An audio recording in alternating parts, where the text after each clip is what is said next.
തുമ്മൽ മാറാൻ ഒരു ഹോം റെമഡി. ഈ വെർജിൻ കോക്കനട്ട് ഓയിൽ എന്ന് പറയുന്നത് വളരെ പവർഫുൾ ആൻറ്റി ഓക്സിഡൻ്റ് ആണ്. അത് നമുക്ക് ഭക്ഷണം തന്നെ നമുക്ക് മരുന്നാകുന്ന ഒരു സംഗതിയാണ് ഈ വെർജിൻ കോക്കനട്ട് ഓയിൽ ഉപയോഗിക്കുമ്പോഴത്തേക്ക് നമുക്ക് കിട്ടുക. നമുക്കറിയാം ബ്ലഡ് ടെസ്റ്റിൽ ഈസ്നോഫിൽ കൗണ്ട് കൂടുതലുണ്ട്, അലർജി ഉണ്ട് എന്ന് നമുക്ക് മനസ്സിലാക്കാം. IgE കൂടുതലുണ്ട്, അലർജി ഉണ്ട്, അർട്ടിക്കേരിയയുടെ കാരണമുണ്ട് എന്നുള്ളത് നമുക്ക് മനസ്സിലാക്കാം. എന്താണ് അലർജി ഉണ്ടാക്കുന്നത് എന്ന് നമുക്ക് ഈ ബ്ലഡ് ടെസ്റ്റിൽ നിന്ന് അറിയത്തില്ല. ബ്രെഡ്, ബിസ്ക്കറ്റ്, മൈദ അടങ്ങിയിട്ടുള്ള സാധനങ്ങൾ, ബണ്ണ്, ഇതിനകത്തൊക്കെ ഈസ്റ്റ് ഉണ്ടാവും. അപ്പോൾ ഇതിന് അലർജിയാണെന്ന് കണ്ടെത്തിയാലേ നമുക്കത് ഒഴിവാക്കാനെങ്കിലും പറ്റുള്ളൂ. തുമ്മൽ മാറാൻ ഒരു ഹോം റെമഡി. അലർജി പല പ്രശ്നങ്ങൾ ഉണ്ടാക്കാറുണ്ട്. മൂക്കടപ്പും തുമ്മലും കണ്ണു ചൊറിച്ചിലുമായിട്ട് അത് വരാം. അലർജി ശ്വാസകോശത്തെ ബാധിക്കുമ്പോൾ ചുമ, കഫക്കെട്ട്, ശ്വാസം മുട്ടൽ, വീസിങ്, വലിവ് പോലത്തെ പ്രശ്നങ്ങൾ, അത് സ്കിന്നിൽ അർട്ടിക്കേരിയ, സ്കിൻ റാഷസ് ഒക്കെ വരാം. അപ്പോൾ ഇതിൻ്റെ ബേസിക് കാരണം അലർജി തന്നെയാണ്. ഈ അലർജിക്ക് ഹോം റെമഡി അല്ലെങ്കിൽ ചെപ്പടി വിദ്യ എന്നൊക്കെ പറയുമ്പോൾ നിങ്ങൾ തന്നെ അത്ഭുതപ്പെട്ടേക്കാം. മോഡേൺ മെഡിസിനിലെ ഒരു ഡോക്ടർ എന്തിന് അങ്ങനെ ഒരു കാര്യം പറയണമെന്ന്. ഞാൻ എപ്പോഴും മലയാളം പറയാൻ ആഗ്രഹിക്കുന്ന ഒരു ഇംഗ്ലീഷ് ഡോക്ടറാണ്. നമുക്ക് വീട്ടിൽ തന്നെ ചെയ്യാവുന്ന കാര്യങ്ങളൊക്കെ ചെയ്ത് നോക്കിയിട്ട് അതിൽ പറ്റിയില്ല എന്നുണ്ടെങ്കിൽ, അതിൻ്റെ ലൈഫ് സ്റ്റൈൽ മോഡിഫിക്കേഷൻ കൃത്യമായിട്ട് പാലിച്ചിട്ടും ശരിയായില്ല എന്നുണ്ടെങ്കിൽ നമ്മൾ കൃത്യമായിട്ടുള്ള ട്രീറ്റ്മെൻറ്റ് എടുക്കുക തന്നെ വേണം. അതിനെക്കുറിച്ചും ഞാൻ ഇതിൻ്റെ അവസാനം പറയുന്നതാണ്. നമുക്ക് ആദ്യം ഈ അലർജിക്ക്, തുമ്മലിന്, നിർത്താതെയുള്ള മൂക്കൊലിപ്പിന്, മൂക്കടപ്പിന് വീട്ടിൽ ചെയ്യാവുന്ന ഒരു ഹോം റെമഡി. അത് നല്ല അത്യുഗ്രൻ ടേസ്റ്റുള്ള ഒരു ഹെൽത്ത് ഡ്രിങ്കും കൂടിയാണ്. അപ്പോൾ അതിന് ചെയ്യേണ്ട എന്തൊക്കെ സാധനങ്ങളാണ്, ചേരേണ്ടത് എന്തൊക്കെയാണ് എന്നുള്ളത് നമുക്ക് നോക്കാം. ഇതിൽ വേണ്ടത് തുളസി ഇല, മഞ്ഞൾപ്പൊടി, നെല്ലിക്ക, തേൻ, വെർജിൻ കോക്കനട്ട് ഓയിൽ, ആവശ്യത്തിന് വെള്ളം, സ്വല്പം ഉപ്പ്. അപ്പോൾ തുളസിയിലേക്ക് എത്ര വേണമെന്നുള്ളത് നമുക്ക് തന്നെ തീരുമാനിക്കാം. നമുക്കറിയാം അതിൻ്റെ ടേസ്റ്റ് എത്രത്തോളം എന്നുള്ളത്. അതൊരു 4-5 തുളസി ഇല എടുക്കാം. അതുപോലെ മഞ്ഞൾപ്പൊടി ആണെങ്കിലും ആവശ്യത്തിന് എടുക്കുക. വെർജിൻ കോക്കനട്ട് ഓയിൽ 2 ടീസ്പൂൺ മതിയാവും. ഈ വെർജിൻ കോക്കനട്ട് ഓയിൽ എന്ന് പറയുന്നത് വളരെ പവർഫുൾ ആൻറ്റി ഓക്സിഡൻ്റ് ആണ്. അത് നമുക്ക് ഭക്ഷണം തന്നെ നമുക്ക് മരുന്നാകുന്ന ഒരു സംഗതിയാണ് ഈ വെർജിൻ കോക്കനട്ട് ഓയിൽ ഉപയോഗിക്കുമ്പോഴത്തേക്ക് നമുക്ക് കിട്ടുക.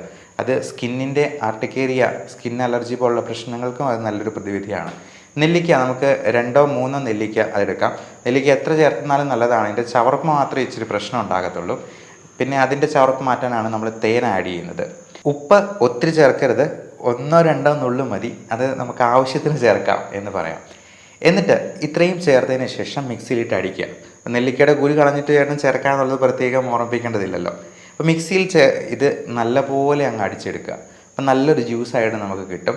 ഇതിന് നല്ല ടേസ്റ്റുമാണ്. ഈ നമ്മൾ തേൻ ചേർക്കുന്നതുകൊണ്ട് തന്നെ അതിന് നല്ലൊരു മധുരമുണ്ട്. ഉപ്പിൻ്റെ ഒരു ചെറിയ ഉപ്പ് രസം ഉണ്ടാവും. പിന്നെ നെല്ലിക്കയുടെ സുഖം നകരുന്ന, നമ്മൾ നെല്ലിക്കയുടെ സ്വഭാവം തന്നെ അറിയാം, അത് ആദ്യം ചവർക്കുമെങ്കിലും പിന്നീട് മധുരിക്കുന്ന സാധനമാണ് എന്നുള്ളത്. അപ്പോൾ ഈ സാധനം കഴിക്കുമ്പോഴത്തേക്കും നമ്മുടെ അലർജി ഒത്തിരി കുറയുന്നതായിട്ട് നമുക്ക് കാണാം. അത് രാവിലെ വൈകുന്നേരം ഓരോ ഗ്ലാസ് കുടിച്ചെന്നാലും കുഴപ്പമില്ല. ഇനി പറ്റിയില്ലെങ്കിൽ രാത്രി മാത്രം ഒരു ഗ്ലാസ് കുടിച്ച് നോക്കുക. അത് നമ്മുടെ ആകെ മൊത്തമുള്ള ഇമ്മ്യൂണിറ്റി വർദ്ധിപ്പിക്കുന്നതിനും ആൻറ്റി ഓക്സിഡൻറ്റ് പ്രോപ്പർട്ടിക്കും ഒക്കെ അത് വളരെ നല്ലതാണ്.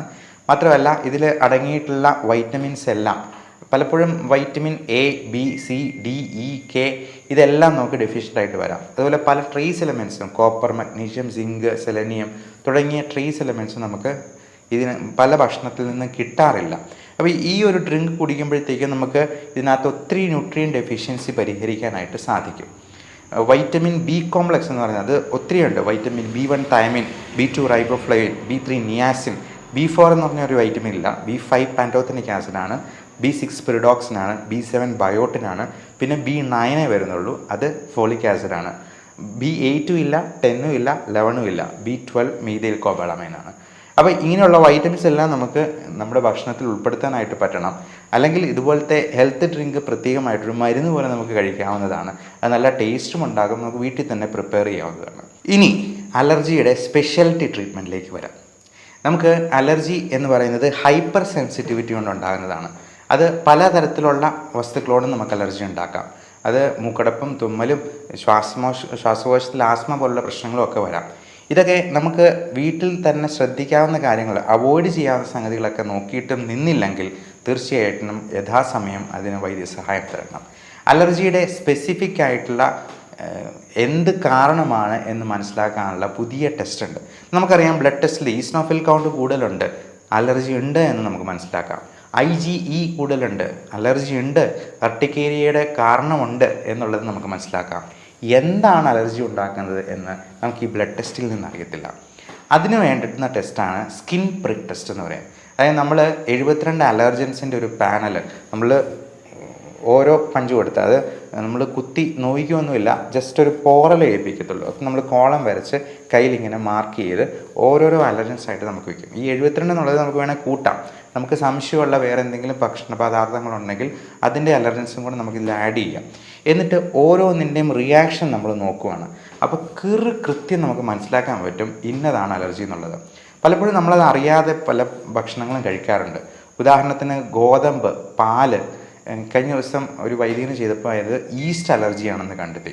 അപ്പോൾ ഈസ്റ്റൊക്കെ നമ്മൾ പോലും അറിയാതെ നമ്മുടെ ഉള്ളിൽ പോകുന്ന സാധനമാണ്. അത് അപ്പം അല്ലെങ്കിൽ ബ്രെഡ്, ബിസ്ക്കറ്റ്, മൈദ അടങ്ങിയിട്ടുള്ള സാധനങ്ങൾ, ബണ്ണ്, ഇതിനകത്തൊക്കെ ഈസ്റ്റ് ഉണ്ടാവും. അപ്പോൾ ഇതിന് അലർജിയാണെന്ന് കണ്ടെത്തിയാലേ നമുക്കത് ഒഴിവാക്കാനെങ്കിലും പറ്റുള്ളൂ. ഇനി ഒഴിവാക്കാൻ തീരെ പറ്റാത്ത ചില സംഗതികളുണ്ട്, 100% പ്രാക്ടിക്കൽ അല്ലാത്തത്. ഉദാഹരണത്തിന് പൊടി, ഡസ്റ്റ് മൈറ്റ്സ് എന്ന് പറയുന്നത് ഒത്തിരി അലർജി ഉണ്ടാക്കുന്ന സംഗതിയാണ്. അത് തന്നെ പല വെറൈറ്റി ഉണ്ട്.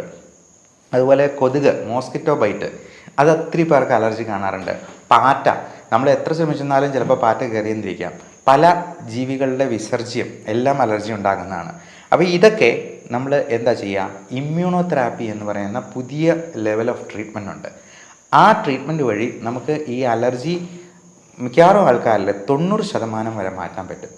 അതിന് പക്ഷേ ഒരു സ്പെസിഫിക് ഏജ് ഗ്രൂപ്പ് ഉണ്ട്. നമ്മൾ ഒത്തിരി പ്രായമായവരിൽ ഈ ഡീസെൻസിറ്റൈസേഷൻ മെത്തേഡ് നമുക്ക് കൊടുക്കാൻ പറ്റില്ല. ഒരു 50 വയസ്സ് വരെ അതിന് അനുയോജ്യമായ പ്രായം എന്ന് പറയാം, ഏറിയാൽ ഒരു 60 വയസ്സ് വരെ. എന്നാലും എത്ര വയസ്സുള്ളവർക്കും നമുക്ക് ഈ സ്കിൻ പ്രിക്ക് ടെസ്റ്റ് ചെയ്ത് എന്തിനാണ് അലർജി എന്നുള്ളത് കണ്ടുപിടിക്കാം. പക്ഷേ ഇമ്മ്യൂണോതെറാപ്പി കൊടുക്കാൻ ഒത്തിരി പ്രായമായി കഴിഞ്ഞാൽ സാധിക്കില്ല. അതുകൊണ്ട് കൊച്ചുകുട്ടികൾക്കും ചെറുപ്പക്കാർക്കുമൊക്കെ ഏറ്റവും അനുയോജ്യമായിട്ടുള്ള കാര്യം ഇമ്മ്യൂണോതെറാപ്പിയാണ്. അല്ലെങ്കിൽ എന്തിനു വേണമെങ്കിലും അലർജി അവർക്ക് എപ്പോൾ വേണമെങ്കിലും ജീവിതത്തിൽ ഉണ്ടാകാം. അത് സൂര്യന് കീഴേ എന്നായിരുന്നു പണ്ട് പറഞ്ഞുകൊണ്ടിരുന്നത്. പക്ഷേ ഞാൻ പറയാം, സൂര്യൻ ഉൾപ്പെടെ എന്തിനും അലർജി ഉണ്ടാക്കാം. കാര്യം പല സ്ത്രീകൾക്കും ഫോട്ടോ സെൻസിറ്റിവിറ്റി, സ്കിന്ന് അലർജി ഈ സൂര്യ വെളിച്ചത്തിൽ നിന്നുണ്ടാകാറുണ്ട്. അവർ ബ്ലൗസ് ഇടുന്ന ഭാഗം ഒഴിച്ച് ബാക്കി എല്ലായിടത്തും ഭയങ്കര പിഗ്മെൻറ്റേഷനും ചൊറിച്ചിലും പ്രശ്നങ്ങളും ഒക്കെ ആയിരിക്കും. അത് അവരുടെ ബ്ലൗസ് ഇട്ടിരിക്കുന്ന ഭാഗം തന്നെ കൃത്യമായിട്ട് അറിയാം. അവർ തന്നെ പറയാറുണ്ട്, എൻ്റെ മുഖത്തിന് മൊത്തം കരുവാളിപ്പ, എന്നാലും എൻ്റെ ശരീരം നല്ല വെളുത്തായിരിക്കുന്നു ഡോക്ടറെന്ന്. അപ്പോൾ ഇങ്ങനെയുള്ള സങ്കടങ്ങൾ ഒത്തിരി പേർക്കുണ്ട് എന്നുള്ളത് കൊണ്ട് ഈ ഡെർമറ്റ് സൈക്കാട്രി എന്ന് പറയുന്ന ഒരു ബ്രാഞ്ച് തന്നെയുണ്ട് ഈ സ്കിൻ അലർജിയിൽ ഉണ്ടാകുന്ന മാനസിക പ്രശ്നങ്ങളെ പ്രത്യേകം അഡ്രസ്സ് ചെയ്യാനായിട്ട്. പ്രത്യേകിച്ചും സോറിയാസിസ് പോലുള്ള അസുഖങ്ങൾ, ഇതിനൊക്കെ ഫലപ്രദമായിട്ടുള്ള ഹോം റെമഡീസ് ഉണ്ട്. അത് ഞാൻ നേരത്തെ സോറിയാസിസിൻ്റെ ഒരു ഹോം റെമഡി പറഞ്ഞിട്ടുണ്ട്. അതുപോലെ കരിമംഗല്യത്തിന് ഉള്ള ഫേസ് പാക്കുകളുണ്ട്, നമുക്ക് വീട്ടിൽ തന്നെ പ്രിപ്പയർ ചെയ്യാവുന്നത്. ഇതിൽ നിന്നില്ല എന്നുണ്ടെങ്കിൽ, ലൈഫ് സ്റ്റൈൽ മോഡിഫിക്കേഷൻ കൊണ്ടും ഫലവത്തായില്ലെങ്കിൽ നമ്മൾ യഥാസമയം കൃത്യമായിട്ടുള്ള ട്രീറ്റ്മെൻറ്റ് എടുക്കണം. അത് അലോപ്പതി തന്നെ വേണമെന്ന് ഒരു നിർബന്ധവും ഇല്ല. ആയുർവേദമാണെങ്കിലും ഹോമിയോപ്പതി ആണെങ്കിലും ഒരു കുഴപ്പമില്ല. പക്ഷേ രജിസ്റ്റേർഡ് മെഡിക്കൽ പ്രാക്ടീഷണറുടെ അടുത്ത് തന്നെ പോയി ട്രീറ്റ്മെൻറ്റ് എടുക്കുക. കാരണം നമ്മളെക്കാൾ വിദ്യാഭ്യാസം കുറഞ്ഞ ഒരാളുടെ അടുത്ത് പോയി ചികിത്സ തേടുന്നതിൽ പരം ഒരു മണ്ടത്തരം വേറെയില്ല. അതിനാണ് നമ്മുടെ നാട്ടിലെ നിയമങ്ങളുള്ളത്. ഇതെല്ലാം ലൈസൻസ്ഡ് ജോബ്സ് ആണ്. അപ്പോൾ കൃത്യമായിട്ടുള്ള ട്രീറ്റ്മെൻറ്റ് കൃത്യ വ്യക്തിയുടെ അടുത്ത് തന്നെ പോയി എടുക്കാനായിട്ട് ശ്രമിക്കുക. ഇതിൽ എല്ലാ വൈദ്യശാസ്ത്ര ശാഖയിലും അവരുടേതായ ട്രീറ്റ്മെൻറ്റ് ഉണ്ടാകും. അത് കൃത്യമായിട്ടുള്ള നിയമസാധ്യതയോടുകൂടിയുള്ള ചികിത്സാ മാർഗം തന്നെ സ്വീകരിക്കാനായിട്ട് പ്രത്യേകം ഓർമ്മിച്ചുകൊള്ളുന്നു. നന്ദി.